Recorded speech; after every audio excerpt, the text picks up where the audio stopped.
Hello, everybody, and welcome back to the Talk Busy with Lizzy podcast. I'm your host, Lizzy. We're back with another special guest. Her name is Daisy, and she is a friend of mine. I always think it's fun to have friends on because I get to hear a little bit deeper into their story that I may know some surface level stuff, but not everything about. So I'm really excited to share her story. So without further ado, let's get into it. What's your story? Honestly, okay, you sent me this question. I was like, that's really daunting. Like, how do I answer that? I feel like my story is definitely a roller coaster. I mean, you're aware of this, but I think there's a lot of themes of like spiritual warfare was really heavy in my life, especially like teenage, high school years. I pretty much like started dealing with mental health when I was like 13, I think it was. And I got diagnosed with ADD and they were like, yeah, you're totally like, or ADHD. And I was like, oh, okay. Like, I guess that makes sense. But then I think I was like 14 and I went back in and they were like, oh no, you actually have like really severe anxiety. Like, that's where your ADD comes from. And it was like, okay. And it was crazy because my whole life had just been like, oh, this is totally normal. Everybody just feels this way. Everybody's like anxious all the time about everything. That's just how it is, you know? And like finding out that it wasn't normal was like kind of a punch to the gut for me. It was like, wait, what? And so then I just like really spiraled, honestly. It was like everything after that went downhill. It was like, I was dating a guy when I was 14 years old. My freshman year of high school, we started dating. And we dated all the way till my sophomore year, like middle of sophomore year. And honestly, like the relationship was good. Like we treated each other really nicely most of the time. And like it was like a good relationship, except that I was like totally mentally unstable. And so I wasn't able to like be a good girlfriend, obviously. Plus, I was so young. I completely think if I had listened to the people around me that were like, don't date until you're older, like I wish I would have. Mm-hmm. Because I feel like I made so many mistakes like early on just in like dating and like trying to make sure that I was right for the boys around me and like all that stuff. It was like my sole like purpose in life was like dating and finding a boyfriend and being with a guy. Right. It was crazy.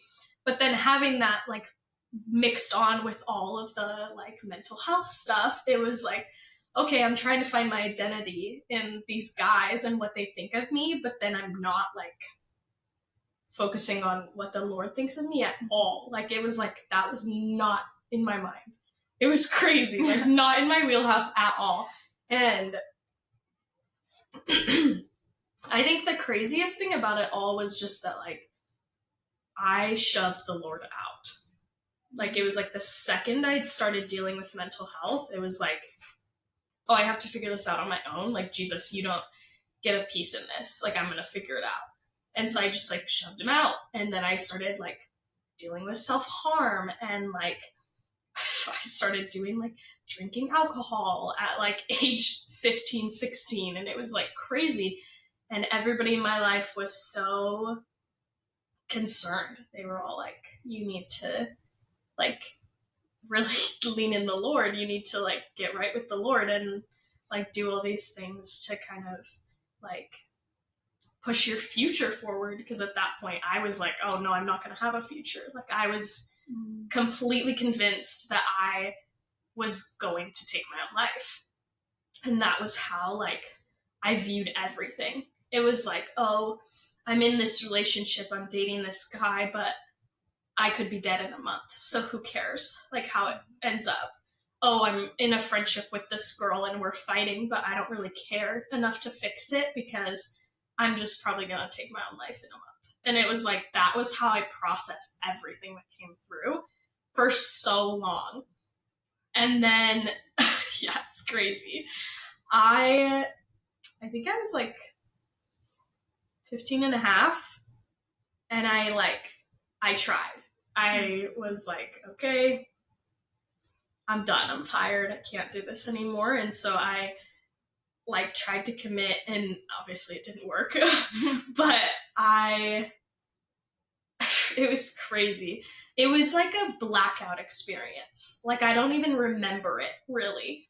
It was like, I woke up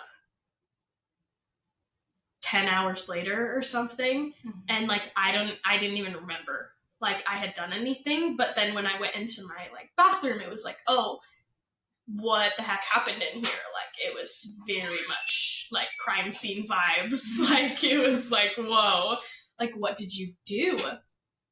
And I just remember, like, in that moment being like, oh my gosh, like, you're such a failure. Like, you are failing at everything, and then you failed at, like, killing yourself. Like, I was like, that's so embarrassing. Like, that's how I took it, was like, oh, you didn't even do this right. Like, you can't do anything right. And so it was like, oh my gosh, how the heck am I supposed to, like, move forward from this? Because, like, my parents found out, and my friends found out, and my boyfriend at the time found out, and it was like, okay, now everybody knows that, like, this is where I'm done. Like, I can't do it anymore. And it was embarrassing that everybody knew, like, that was where my head was at. And so I honestly, like, really self-isolated, did not want to be around anybody. I mean, obviously, that seems like a natural response to what happened, but it was like, I didn't want to be around anybody at the time. And so I completely self-isolated. And then me and the guy that I had been dating, we dated for 1 year and 8 months through my freshman and sophomore year. We broke up, and it was like a crazy breakup. It was crazy because it wasn't even our choice that we broke up. It was, his parents didn't really like me. And, like, it was a whole crazy thing. But once I started really heavily dealing with my mental health, they were like, you guys are not dating anymore. And I mean, we were only 15. And so it was like, it's not like we were adults and we could be like, no, like, that's not your decision to make, you know? And so we broke up, and then I pretty much, like, completely hit rock bottom. So it was like, that was my best friend. That was the person that, like, knew everything about what I was experiencing. He was, like, the person I talked to all the time, and I had kind of, like, shoved out all of my other friends, which I have a horrible tendency of doing that in relationships. Like, whenever I get into a relationship with somebody, it's like, I put so much energy into making the relationship work that I, like, push out everybody else, which, like, now I feel like I'm definitely healing from that aspect of my life. But it's like I shoved everybody out, so I was, like, pretty much completely alone. Like, I had no friends, really. And I was just like, okay, what happens now?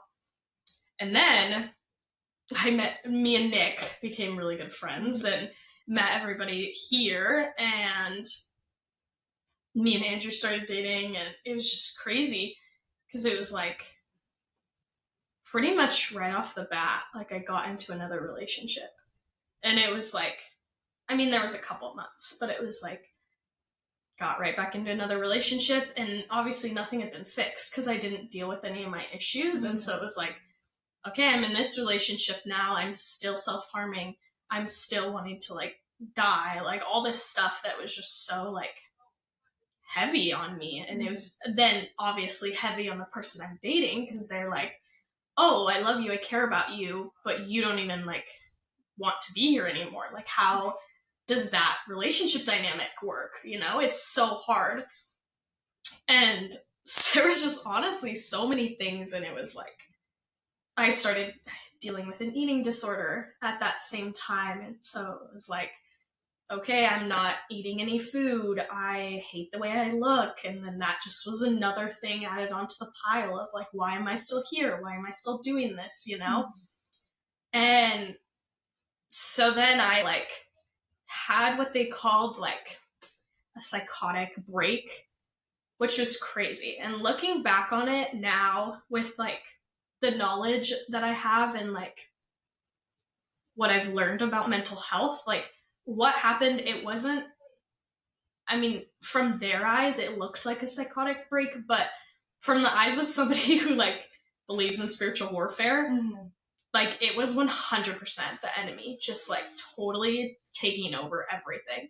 And I, again, like pretty much completely blacked out. I don't remember any of it. And I ended up in the hospital, and I was in the hospital for like 2 or 3 days, and they pretty much just were like, you either need to start like trying to keep yourself alive, or like you're gonna be like admitted into a like full-time facility, like inpatient. And I was like, absolutely not. Like, you are not putting me in there. I am not doing that. And so I like told them, I was like, yeah, I'll try. Like, I'll really try this time. And then it was like, I got out and I did not try. I did not care. Like, I was still just doing all the same old stuff. And then finally, I decided, I was like, I just need to be done. And so I decided I was going to move churches. And so I left the church that I was at, which was like a pretty big, like, mega church vibe. And I was like, no, thank you. I can't do this anymore, because there was nobody like I had like a life group, but right around this time was when I went through my sexual assault. And the people at the church that I was in pretty much told me, like, you're not allowed to talk about it in small group, and you're not allowed to discuss it, like, with other students.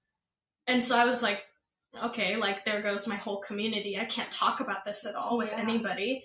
And so I was like, I need to find a place where I can, you know, have community with the people around me and, like, talk about what I've experienced. Because at that point, I didn't even, like, want to really talk about it, because I didn't really know, like, what had actually happened. It was like I knew what had happened, obviously, but in my mind, it was completely my fault.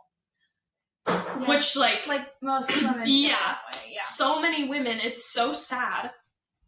And, like, it made me so frustrated, because in the moment, it was like, nobody teaches you how to deal with those situations, you know? Like, I didn't know afterwards you're supposed to call the cops. I didn't know that. Yeah. I didn't know, oh, you're supposed to go into the hospital and get, like, a rape kit done. I didn't know that. Like, nobody told me that that's what I was supposed to do, you know? Because nobody prepares you for that kind of stuff. And so it was like, it happened, and I went home, and I stayed in my room for, like, 4 days. I wore, like, sweaters up to my chin because I was bruised, and, like, all this stuff. And it was like, I did not want anybody to know, because in my head, it was like, oh, it wasn't like the movies. When you see, like, an assault happen in the movies, you know, when the girl's, like, screaming and, like, fighting back. Like, it wasn't like that. I just froze. Like, I just didn't do anything. I just sat there and, like, let it happen, and then got up, and it was like, what the heck happened? It was like, I didn't know what was happening. And so I just went home and pretended nothing had happened.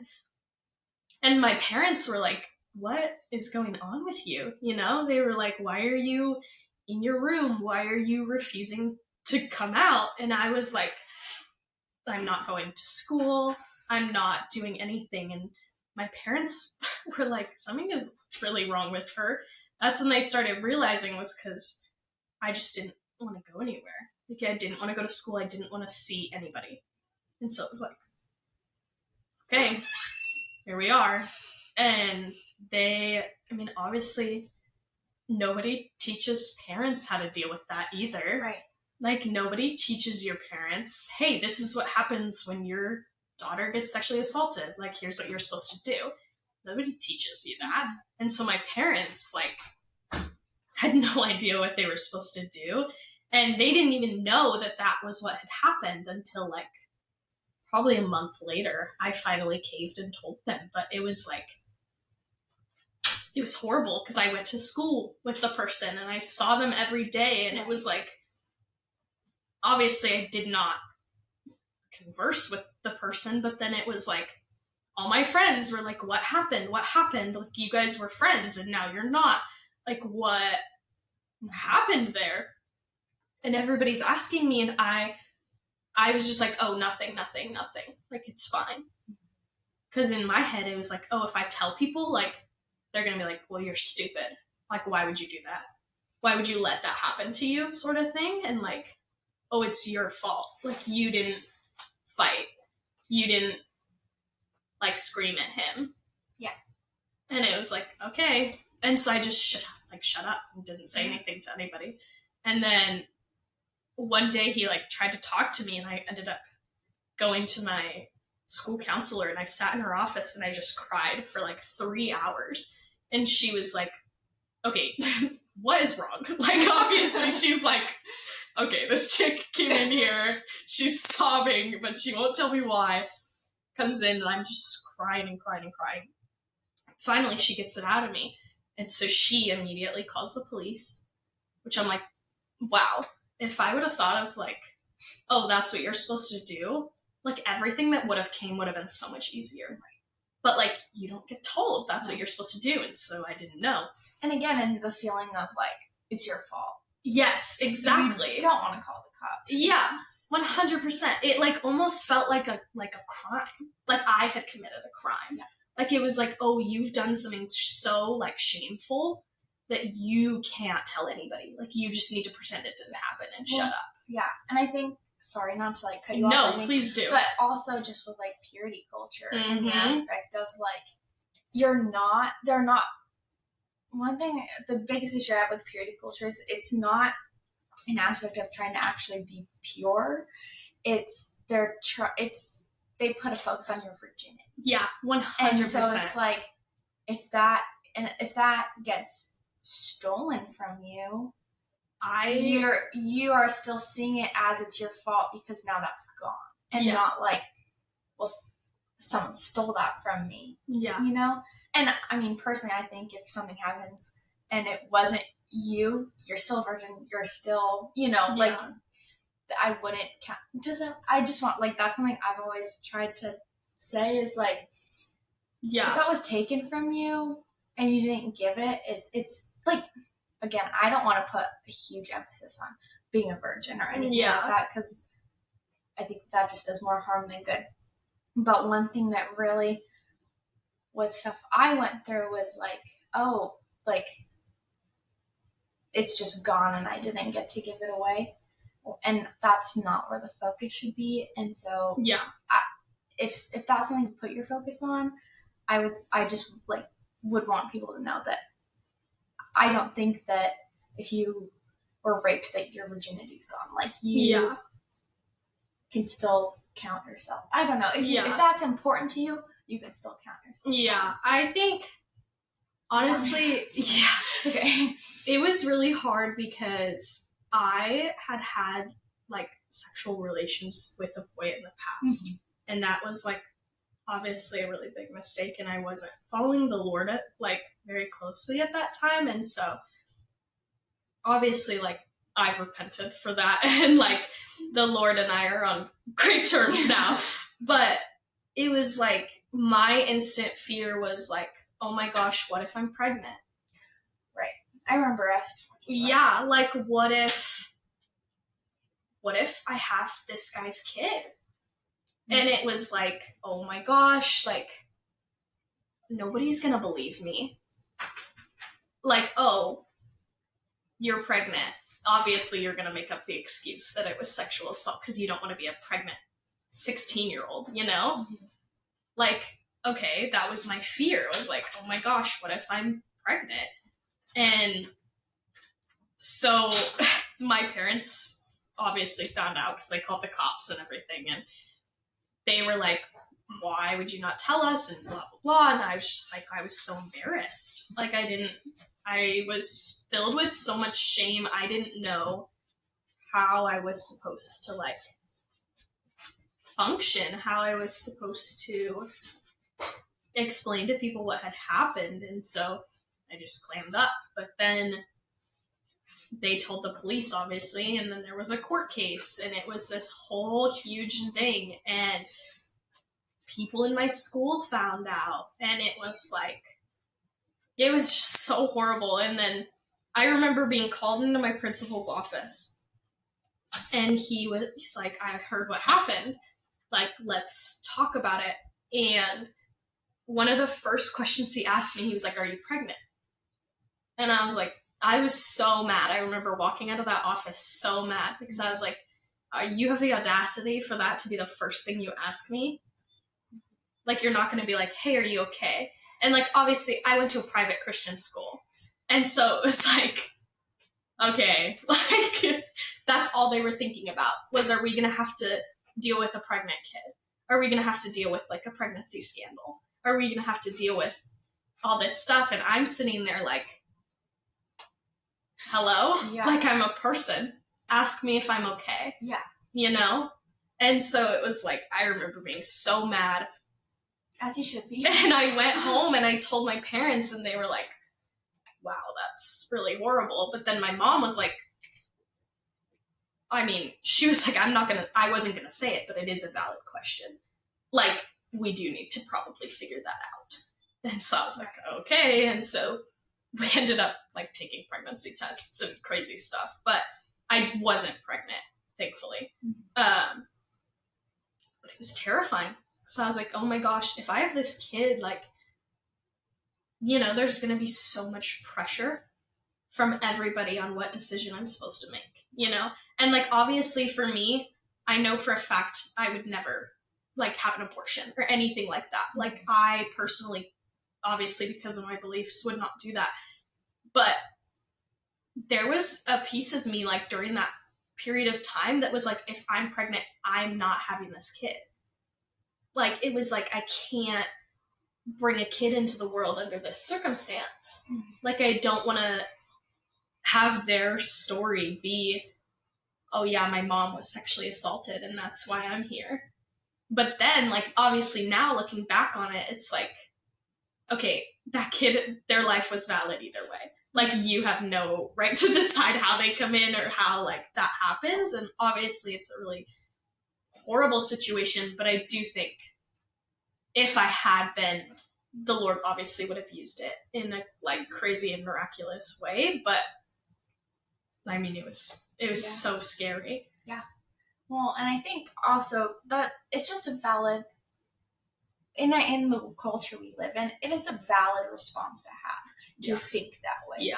Now, again, personally, I have pro-life beliefs like you do, but that's not to say that if someone thinks about it, then I'm gonna, like, I feel like it's valid for that to be in your mind. Yeah. I mean, you and I have talked about the book that I wrote, because it came out around the time that this all happened, and we had talked about it, and in the book, she deals with that, and she feels guilty for thinking about it, but she has to realize, like, this terrible thing happened to me, it's gonna be on my mind for that to happen, and the thought of it isn't bad, like, it's not necessarily a good thought, but it's not like you're sinning because you have a thought about this. 100%. So, I want to say, like, I think that's a valid thought to have. Yeah. I remember being so, like, oh my gosh, what are you thinking? Like, you can't even think about that. Like, that's not an option. And obviously it wasn't an option, but it was like, I mean, that's where the fear comes in, and the, like, enemy comes in and tries to really take over your mind. And, like,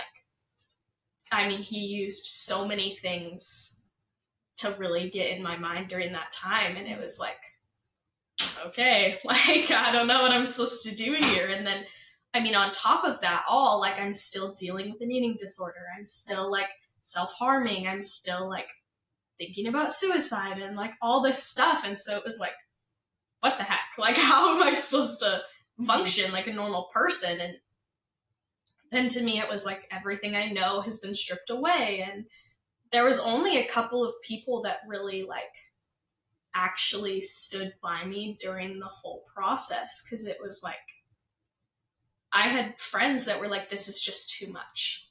Like, we can't handle this. And it was like, okay. And so I lost friendships. I lost, like, even just, like, acquaintances at school. Like, I would get called a whore. I would get called all these things, like, walking down the hall. And at a private Christian school. I was about to say university. Don't know why I was going to say that. But high school. Like, that was the culture. It was like, you screwed up and we're going to make you feel real bad about it, even though it was like, this isn't my fault. Mm-hmm. And so finally we obviously go through the whole court case, and at the end of the day, like, I lost. And they told me, like, they were like, we're not charging him with this. And I remember sitting there, it was the final court date, and the judge, before we went in, he's like, okay, guys, we got to make this fast. I'm going on vacation after this case, so we're going to really get through this. And I remember literally being like, knowing in that moment, I lost. Yeah. That, oh my gosh. And I just remember being like, I turned, because it was like during COVID when all of this was happening. And so it was a virtual court case. And so I remember turning to my best friend at the time, because he had come over. He was like, I'm going to come and like sit with you through this so that, like, obviously it's easier for you. And I remember turning to him right after the guy said that and going, I lost. And he was like, we don't know that. We don't know that. Like, it's going to be okay. And I was like, no, like, he obviously does not value the case enough to, like, hear me out in this. And it's so much easier for him to just be like, you were lying. Like, that's the easy way out. And so that's what he did. And it ended up coming down. It was the stupidest thing ever.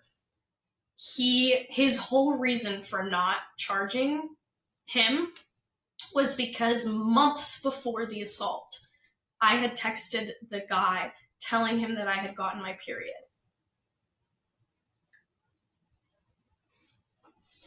It's a crazy reason for that. He was like, well, obviously you guys were sexually active together because you were telling him you got your period. And I was like, wild. Actually, we had pretty much met like a month ago. Like, that was just something, it was really weird. And honestly, I probably should have kept it to myself. But, like, it was a culture at my school to, like, it was just something you talked about. Like, it wasn't, like, weird to be like, oh, yeah, I started my period. And for me, because of my eating disorder, my periods were so irregular. Right. And so I hadn't had a period in, like, 7 months at that point. And so it was like everybody in my life knew that it was like a really big deal for me to get my period. Like, I was like really excited to get it because I was nervous. I was like, oh my gosh, like, what if by me like refusing to eat, I've damaged my reproductive system? You know, like, that was a fear that I had. It does happen. Exactly. Yeah. It was like that. And my mom had warned me of that so many times. She was like, you need to start like eating like regularly and like eat normally because like you can affect your reproductive system. And so I was so scared. And so I remember texting him and being like, guess what? I finally got my period. And it was like, yay, it was like a celebration. And I texted that to like most of my friends.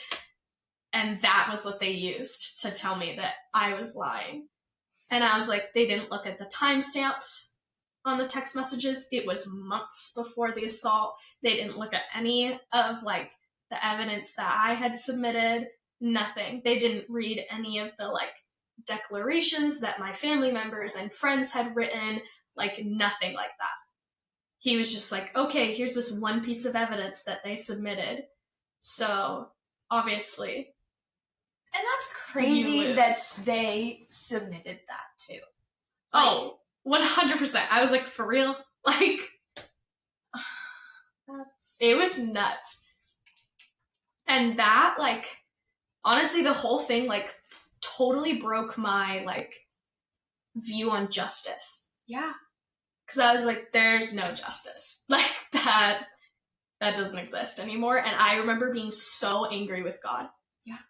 Like, I was like, you suck. Like, why would you let this happen? Mm-hmm. Why, on top of everything that I've already been through, would you then let me get told that I'm lying. And then obviously, like, it gets out that I lost in my school, in my church, in my home life, family life, all of the things everybody finds out. And so then it's like, what the heck? Like, now everybody thinks I'm a liar, you know? And then I show up to school and it's like, people are coming up to me and being like, how could you lie about that? Like, that's so horrible of you. And now your life's ruined. Exactly. Instead of the person who did it. Well, and then I'm sitting there like, I didn't even want to tell anybody this. Right. Like, why did I tell people if I was just going to lose and then get, like, ridiculed the rest of my junior year of high school? Right. You know? Well, and it's like people say, well, if you say this, you're going to ruin their life. And it's like, well, first of all, I already ruined mine by you doing it. Yeah. And second of all, I'm not lying, so he should go to jail. Yeah. But also, the second anything else comes out, it's your fault and your life is ruined. Even if he did go to jail, your life would still be ruined in the sense of you just put him in jail and all this stuff. Oh, yeah. You know? And it's just like there's such a public eye on, like, girls in that scenario. Because then it was like, oh, he started telling people, like, oh, she had been in sexual relations with people in the past. Like, with a guy in the past. So obviously she said yes to me. And it was like, we weren't even dating. Yeah. And what does that have to do with No, it was so frustrating. And I just remember, like, that being the breaking point for me of, like, I'm sick of this, I'm tired of this, I can't do it anymore. And I remember going to this new church that I had started going to in Woodinville, and I told... Oh, speaking of which, the church you go to in Woodinville is where I would have homeschool. That's crazy. Nick. Yeah. You and I graduated together. That's so funny. Yeah. Anyway, I saw that on your story a while ago, and I was like, oh, I know him. Oh my gosh, that's so funny. Yeah. Anyways, sorry, side note. No, you're totally fine. Yeah, I remember going, and at this point, I was pretty good friends with a lot of the people there, and I remember walking up to one of the leaders who's now my, like, life mentor. I love her so much. Walking up to her and telling her, like, oh, I lost. And she instantly was just, like, took me to a room and we instantly started praying. And she, like, prayed against so many things. It was, like, she prayed against shame, like, the fact of, like, me believing that I'm lying. Like, she prayed against so many things and ultimately was like, Daisy, like, unfortunately, obviously, this sucks. And obviously, it's going to affect you in a lot of different ways. And it's going to affect your social life. And it's going to affect your sex life later on down the line. You know, like, for a while, I was terrified to be touched, like, by anybody. Like, not, like, touch, but, like... just touched in general. Yeah, it was like, oh, somebody brushed my shoulder as I'm walking in public. Like, I was terrified of people touching me. And I remember when I started dating my current boyfriend, he would literally be like, why are you acting like I'm gonna hit you? Like, why are you scared that, like, every time I touch you? Because for the first, like, couple months we were dating, it was like, he would hold my hand, he would hug me, but anything other than that, like, it was like, like, I couldn't even, like, hugs for too long or in certain, like, angles. It was like, I couldn't handle it. And I remember feeling so horrible and being like, I'm so sorry. Like, I swear it has nothing to do with you. Mm-hmm. And, like, it just affects you the rest of your life. And it's crazy. Which, like, now there's been so much healing from the Lord, like, physically and mentally from all of it. But, I mean, it was just like, how do you come back from that, you know? But we ended up having that prayer time, and it was really, really, really good. Like, everything changed in my mindset of like being angry with the Lord. It was like, no, like, you know, everything that happens, the Lord uses for good. And like, that is where I started to find my hope, was like, okay, I need to stop trying to put my hope in all these different things, like, and realize that like the Lord is going to use this, and the Lord is just, and like the Lord will get justice even if I don't see it. Like, it will happen. And like, that was so hard for me to wrap my mind around, and like dealing with all the other stuff at the same time, it was like, okay, how the heck am I gonna like deal with this long term? And one night in small group, my leader was like, I want you to stay back after small group. And I was like, okay. And we stayed back, and I had been crying pretty much the whole night. Just like, how am I supposed to like lean on the Lord? How am I supposed to deal with this? How am I supposed to like have a normal life with like this past of like being in the mental hospital, having an eating disorder, going through sexual assault, like self-harm, suicide attempts, like all of this stuff? It was just like, my track record was so negative that it was like, okay, how the heck am I supposed to do this? And we sat down, and she was like, okay, we're going to get to the root of all of your issues. Like, I want you to tell me. And like, we're going to pray and ask the Lord to like reveal what the root of all of this is. Cause she was like, these are all behaviors. These are all like things that you're doing. There is a root to this. Like, and we need to find it. And we were probably in there for like an hour and a half, just like praying. And we ended up really like getting down to the root. And it was like, there were so many lies that I believed about myself.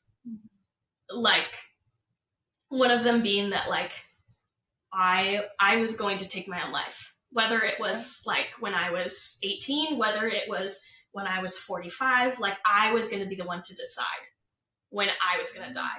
Like, it wasn't anybody else's choice. It was mine. I was going to decide, and I was going to do it. Like, that was a belief that I had over myself. Like, I'm never going to not harm myself was another one. Like, that was something I believed. I'm never going to be able to be fully loved by somebody was one of, like, it was like all these lies just started coming up. And then it was like just crazy hearing all these things like coming out of my mouth. It was like, wait, I didn't even know that was how I felt. Like, I didn't even know that that was something I was dealing with. And then like just watching the Lord reveal over and over, like, hey, this is where your heart's at. This is what's actually happening in your head. Like, how can we partner together now to deal with these things? And so we ended up like praying through all of it. And I had to like verbally out loud be like, I'm not going to kill myself. Like, I'm not going to hurt myself anymore. Like, my identity doesn't come from what people think of me. Like, all of these things. And I had to pray through them out loud and like seal them in authority with the Lord and like tell him, like, I'm trusting you now. And like, I'm giving my life back to you. And that was just so, I mean, I think back on it all the time. It was crazy. It was life-changing, obviously. And like, I'm so grateful to the people that were there. There was my mentor, and her younger sister actually was in the room too. And they just like prayer warriored it up, like prayed over me so much, asked me such good questions, just like challenging what I believed. And like, I ended up experiencing freedom, like from the Lord in that moment of like, okay, I no longer am holding on to the fact that I'm going to kill myself. I'm no longer like deciding that I'm never going to not harm myself. Like, all of those things started to kind of fall away. Yeah. And then at the base of it, it was, the Lord was like, we need to start over. Like, we need to get in right relationship. And so it really sparked this like childlike faith in me, and like leaning on the Lord for everything, and experiencing freedom and authority, and like all of the things that we get as believers, like peace and joy and all of those things that I had not really experienced up until then. It was like the Lord just continued to reveal them to me over and over. And like, here's what your life can look like. And here's what your life, like what I have in store for you. And it was just so cool to see like, okay, he did have a plan. Yeah. Like he was holding on to my life even when I wasn't. Like he was orchestrating everything. It was all his. Like, it's just, it blows my mind sometimes. That's awesome. And I, like, going back to what I said earlier about, like, life ruining, like, your life, it might have felt ruined in the moment, but God has such a big plan. Yeah. Like, your life isn't ruined. And I just love how you, like, were wording that of just, the Lord had other plan, like, has a plan. Yeah. And while in the moment it does feel like it's ruined, and to an extent, there are like, not that are ruined, but there are really difficult parts that you're going to have to deal with. But your life is never truly ruined, because God does have a plan for redemption in your life. And I just wanted to make that clear, because I wasn't trying to say no, I understand. Your life was ruined. I understand. I just meant of like in the sense of in that moment, and how socially people talk about rape and that kind of thing, of it is seen as like, oh, you're going to ruin the guy's life because you're saying this, when really it's your life that's truly being affected. Your life isn't ruined, though. I just really want to make that clear. No, I totally understood what you were saying. But yeah. Sorry, my phone is buzzing and it's totally annoying me on the table. Do you have anything else you wanted to say before I ask you a couple questions? I just want to make sure I'm not cutting your story off. No, you're fine. I don't think so. Okay. Honestly, it's just been pretty much freedom ever since. I mean, obviously, there's still a lot of hard stuff, and there's trauma to work through, and there's all of those things. But the partnership that I now have with the Lord makes it so much easier to deal with those things. That's beautiful, though. Yeah. So you were talking about just different relationships and how those were affected by different things. And so what would you say to, I'm going to go through a couple different scenarios. Yeah. But one thing you were talking about was your parents and everything with when they found out what had happened. What would you say is the best thing that a parent could do if they found out? Oh, okay. Honestly, I think... In your experience. Yeah, in my experience, the best thing that they did, which might sound kind of controversial to certain people, but like they really tried to like give me the space to like deal with it. Like they didn't force me to go to school every day. It was like, okay, if I woke up and I was like, I can't do this today, they would be like, okay, like we can stay home. You can take time and like process and deal with it. And I think it would have been so much worse and so much harder for me if it was like I had zero space to process. If I had been forced to like go to school every day, go to basketball games, go to all the things that like were happening in my life, because I was a very involved student.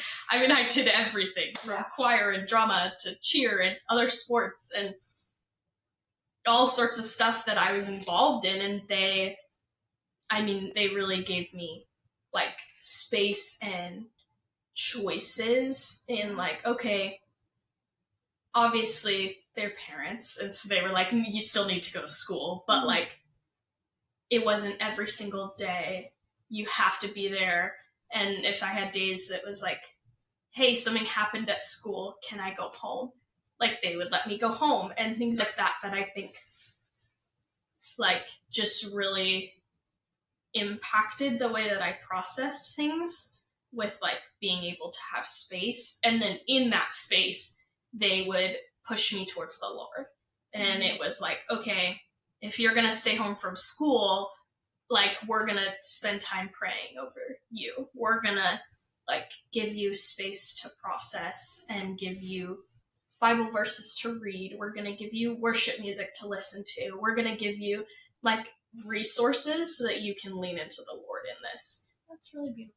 Yeah, it was pretty good. I really appreciate them a lot and how they dealt with, I mean, all of my stuff with all of it. So obviously, like another big thing in your story is boys and just relationships with them. Yeah. And so going through the mental illness and mental health issues and everything, what would have like, what would have been the ideal way for you that a boyfriend would help you with those?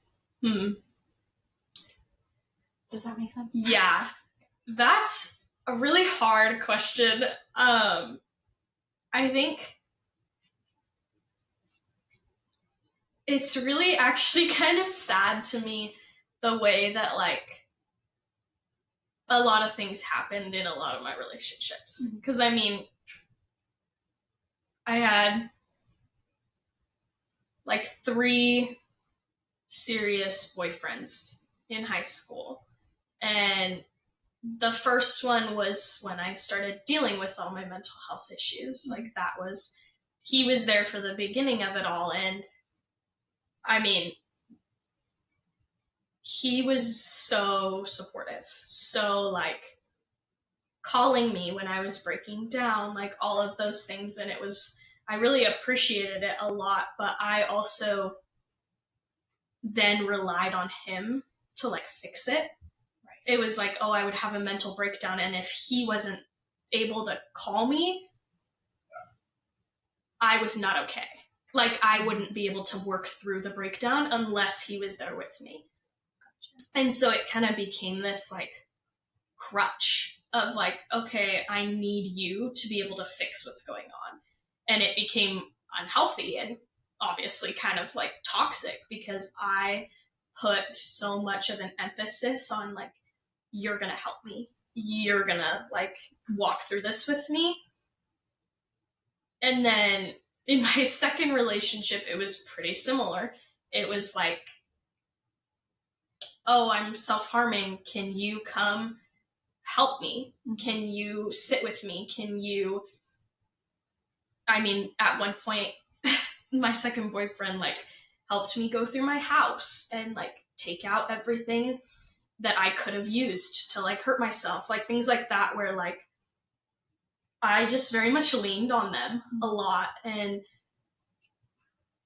in the time period, it was really toxic and it was very like unhealthy because I was expecting them to do what only the Lord could do. Mm-hmm. And I was like, okay, you guys are going to be the fix, right? You're going to help me. You're going to do this. And I even did that, like not just with boyfriends, but with friends too. It was like my close friends, I would like lean on them and rely on them to help me get through whatever like breakdown I was having.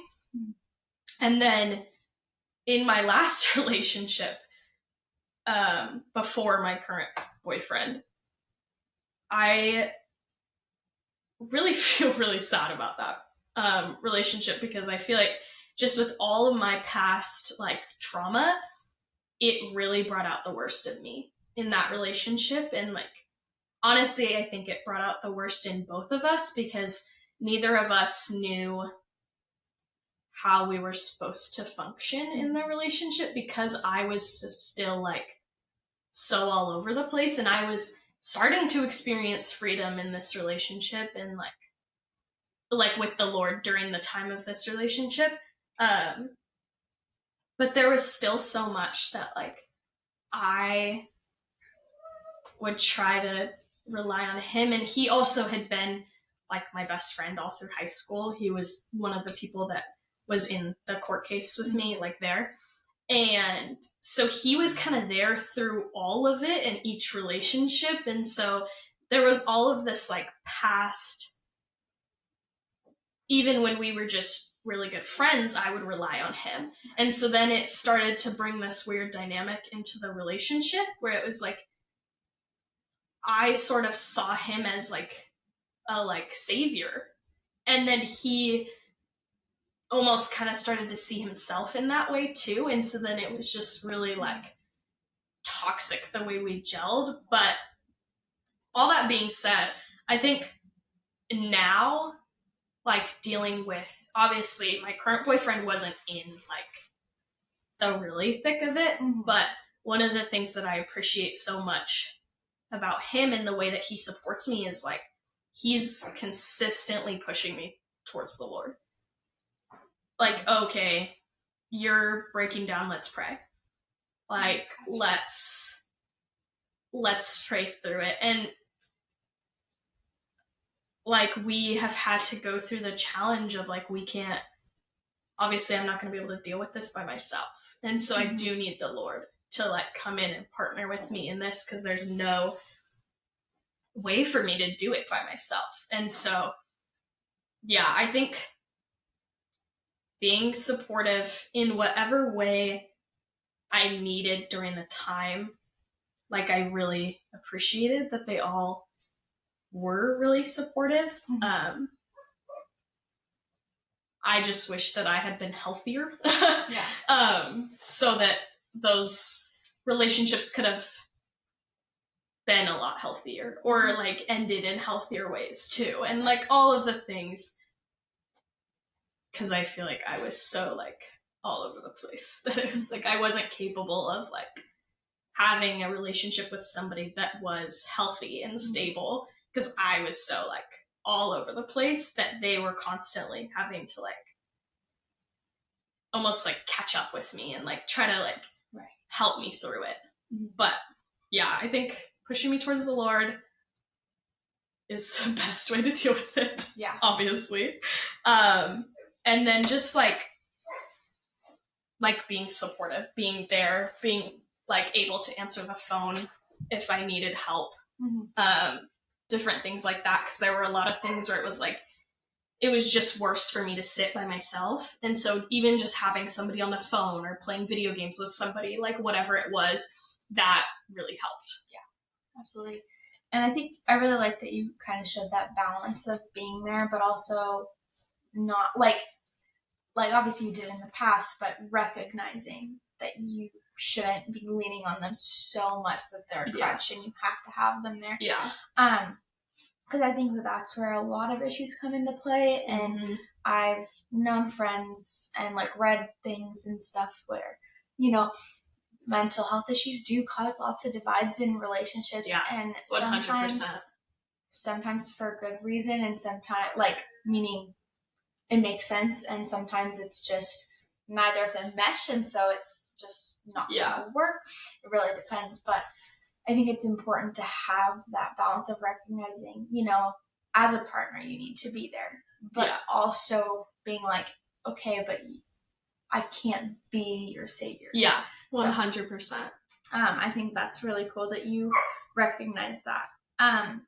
What would you say to someone who is either your younger self who is in the midst of all of it, or someone who's currently going through it? I feel like, honestly, one of the things that like people said to me a lot, but I never like digested, was that like the Lord doesn't care if it's messy. I grew up in a church where it was like everybody around me looked perfect. Like I never saw like major issues with people. And so when I started dealing with mental health stuff, like I remember telling my parents and like saying to people like, no, I'm literally the only one that I know that's going through this. Because it was like big mega church where I didn't have super close relationships with people, so I didn't know what they were going through. Mm-hmm. And then also going to a private Christian school, like, it's not public knowledge when somebody's going through stuff like that. It's very like shushed. Well, and then you were told not to talk exactly. about things. And so it was like, I just kind of shut up and I was like, oh, well, the Lord doesn't want to hear what I'm dealing with. The Lord doesn't, like, he wants me to come back to him when I'm presentable, when I'm fixed, when I have dealt with everything, then I can come back to the Lord. And so many people, like my parents would tell me all the time, like, no, Deezy, like, the Lord wants to be with you in this. Like, it's okay that you're not okay. He wants to be with you. But I never digested that. I never, like, accepted that because everything around me told me the opposite. Right. And so I feel like that is one thing that I would so impress on myself and also on other people, that, like, the Lord literally does not care if it's messy. I mean, it talks about in the Bible, like, so many times when the Lord is meeting with people that, like, are lepers, are demon-possessed, murderers, like, all of these things, you know, that the Lord partners with these people in. And I think in this culture, there's sort of a stigma that you have to be like Christians are perfect, and we just all think we're great, like, you know? And so I feel like it really needs to be emphasized to the Christian community, but also, like, non-believers. I try to tell people that I meet that are non-believers, like, I still deal with stuff. Like, as a Christian, it doesn't mean that because the Lord is in my life that everything's perfect. Like, that's not what Christianity is. Christianity is partnering with the Lord in the messy. And so I feel like that's probably the one thing I would really emphasize for people to know, is that, like, it's okay for it to be messy. Bring it to the Lord anyway, because, like, literally what he does is work through the messy. Yeah. But, yeah, that's what I would say. That's really good. It's so true. And I think we expect all Christians to look one way. Yeah. And to be... Because there are Christians who act all high and mighty, and they're like, oh, they don't talk about it. I mean, as you've seen in your own life. And so it's easy to get that view, but truly, like, Jesus is there in the midst of the mess. Yeah. Because you can't make yourself perfect to come to him. No. Because without him, you can't be perfect. Yeah. I mean, you're not perfect. As Christians, we're still not perfect, but he washes us clean. We're covered. Yeah. Yeah. And so that's how we become pure, through him washing us with his blood. Not to speak too Christianese, but it's not, like, about our works. Yeah. Everything. So yeah. One question I have, just because I find this very interesting. Did you ever take any medication for your mental illnesses? Yes. One thing that honestly I'm learning now, I've had a bunch of health issues in the last year. And so just all sorts of stuff with talking about medications that I've been on in the past and all sorts of stuff like that. When I first got diagnosed with anxiety, they put me on a, like, anti-anxiety med to try to, like, chill me out, which was totally fair because I was like, all the time. And then after a little bit of being on that, I got put on an antidepressant. And then I was on the antidepressant for a little while. And then when I started dealing with the, like, blackouts, I also, like, started to, like, it sounds so dramatic, but, like, I started to kind of, like, see stuff. Okay. And, like, I would hear, like, things. And I know now it was completely spiritual warfare, because I always saw the same thing. It was always these little, like, black demon guys that would talk to me, and they'd be like, kill yourself, like, you don't deserve to be here, all this stuff. And so when I told people about that, my psychiatrist was like, oh my gosh, like, you're having a psychotic break. Like, we need to are you schizophrenic? Yeah. Like, it was like, what is happening to you? I wasn't, but... Did you have a non-Christian counselor? Mm-hmm. Okay. Yeah. Well, it was hard because my therapist was Christian, but my psychiatrist, the person who dealt with all my meds, wasn't. And so it was like, anytime I explained something to them, they didn't see it through any sort of, like, spiritual lens at all. Yeah. It was just like, oh my gosh, you're hearing things, you're psycho. And so they put me on an antipsychotic, which was weird. Really messed me up. Really, like, messed with my brain and even, like, my body. And then I went back on an antidepressant, and through that time I took all sorts of, like, calming supplements, sleep medications, all the sorts of stuff. But now I actually got a bunch of blood work done like 6 months ago. Not 6 months ago. Like 6 weeks ago. I don't know why I've said months. Like 6 weeks ago I went in and went to see a naturopath for the first time. Because I was like, okay, I need somebody. I was just having... I totally will. I was having so much just like health issues. I've been like severely iron deficient my whole life. And they've never been able to find like a cause for it other than like they've always blamed it on the fact that I had an eating disorder. They're like, oh, like you weren't eating, and so obviously your iron levels dropped drastically, which is true. Yeah. I'll send you, I just bought that I really like a liquid iron supplement that you should take. Ooh. Anyways. Okay, I will, because I don't like pills. Me neither. So I got a bunch of blood work done for this naturopath, and when going in, she had me take all these tests, hormone tests, like all of the stuff. It was crazy. I faint whenever I get my blood drawn or shots or anything. And so I'm like laying on the table. She took like 7 vials of blood. Yeah. It was crazy. Like so much blood came out of me. It was disgusting. I fainted 2 times while it was happening.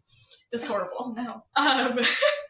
But we just a couple weeks ago got all the test results back, and we were talking about it, and I found out that I have an autoimmune disease that has to do with my thyroid. I don't remember the name because it's really long and complicated name, but it pretty much has to do with like my body is attacking my thyroid all the time, and so it's not processing the thing and like creating the things that it's supposed to, and so my hormones are off, my metabolism is off, my like iron is off, everything is off.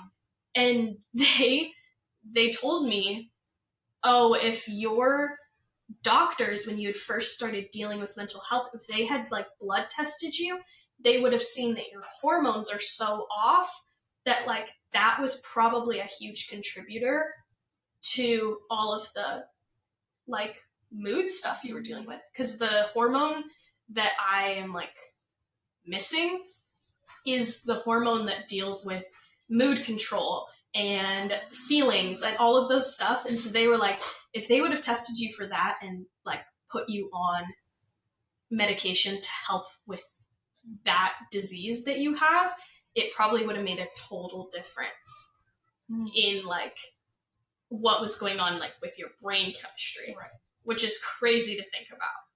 Because I remember thinking like none of the meds like fully helped. It was like they helped, but they didn't like make me feel great. And all of them had crazy side effects and all this stuff. And like, I think there obviously is benefit to medication, like 100%, I believe that. And I think a lot of mental health issues are chemical imbalance, like in your brain. I totally think that's true. And for me, I think it was kind of a mix of like, yes, there was a chemical imbalance, but there also was all my hormone stuff, and there was the spiritual warfare. So it was like all of those things on top of each other just created a really messy brain function. And so, yeah, I did take a lot of meds, but I think I wish that we had done more health testing instead of just mental testing. So that I would have been able to tackle that before. But well, it's just crazy how much your body and taking care of your body affects your mental health. 100%. Like, it's scary. The obvious one is exercise. Exercise helping your mental health. Everyone knows that. But like the aspect of your thyroid and your hormones, like having such a huge effect. It's crazy. Yeah. That's something that's always interested me, which is why I wanted to talk to you about it. 100%. It's totally crazy how our bodies affect it so much. Yeah. And like just stuff like about this disease that they've now told me about, I'm like, oh my gosh, that makes so much sense. Yeah. Like of things that I've experienced my whole life. Like that totally checks out. What is your reaction when people say just pray about it or have more faith? What do you think about those phrases? Honestly, they make me kind of mad. Yeah. Me too. To be fully honest, I was told that so many times. Yeah. Oh, you're cutting yourself? Just pray more. The first counselor that I ever went into when I first started dealing with self-harm, my parents were like, oh my gosh, we're getting you a Christian therapist. I was like, okay. The first thing she said to me after I told her all the stuff I'd been dealing with, she said to me, well, I think you're just not right with the Lord. She's like, you need to pray more and you need to read your Bible more. And I said, excuse me? I was like, what? I remember telling my mom I'm never going back to her ever again. Yeah. Because hearing that is so invalidating. Like it takes everything that you're experiencing and it just blames it on you. Yeah. Oh, you're not doing enough of this. That's why you are experiencing this. And like, obviously I needed to pray more. Like, obviously I needed to spend time with the Lord. I mean, my whole story reflects that, like, I needed to lean on the Lord, but I wasn't. But that being said, that was not the fix-all.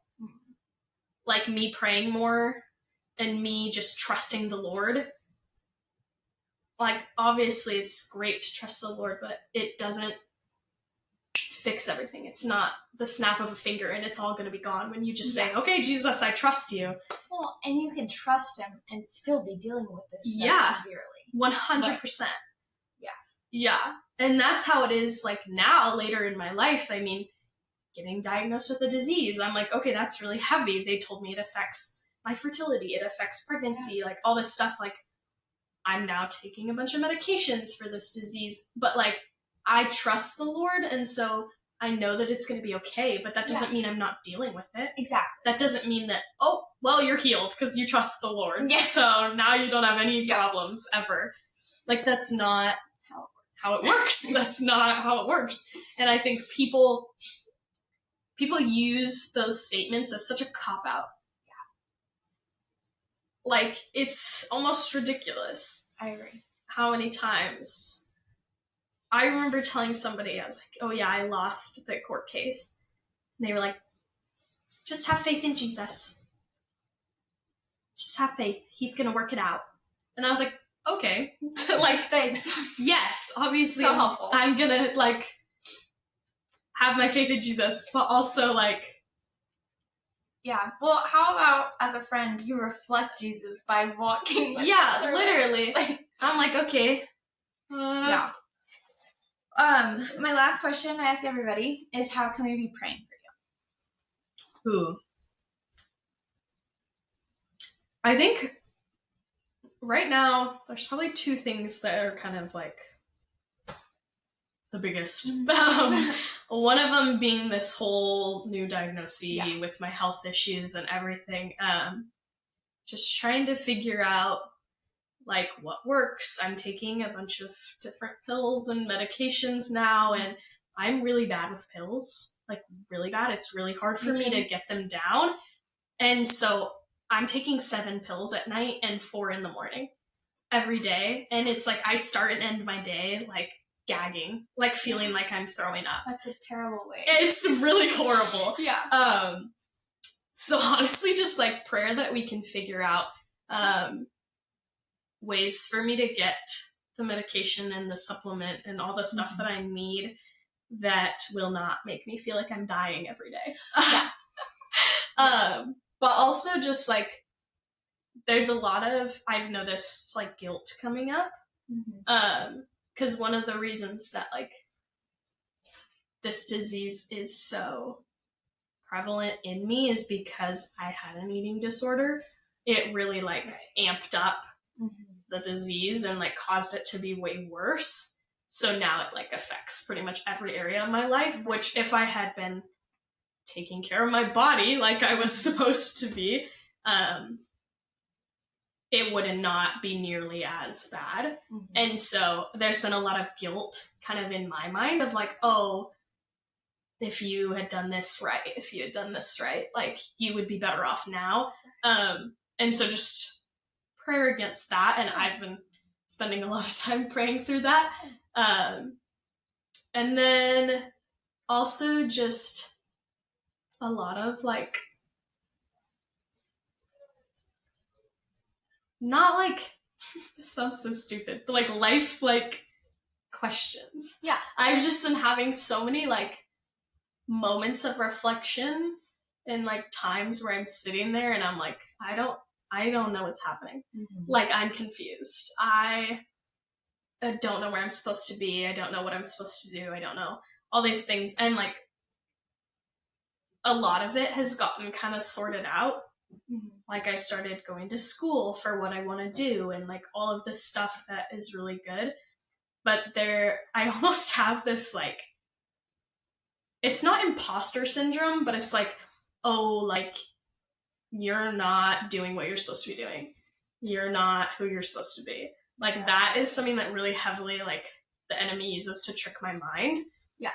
And like really plays into the way I think a lot. And so just probably prayer for like confidence in what the Lord's doing in my life, and then just like wisdom in what he's doing. I'll be praying for you. And I know my listeners do too. Thank you guys so much for listening to this week's episode. I hope you guys enjoyed it because I definitely did. I love talking to Daisy, hearing more of her story. Go follow her. I linked her socials in the show notes as well as all of the Talk Busy with Lizzy podcast socials. So go follow us there as well. Hope you guys have a great rest of your week. I'll see you guys for next week's episode, and God bless.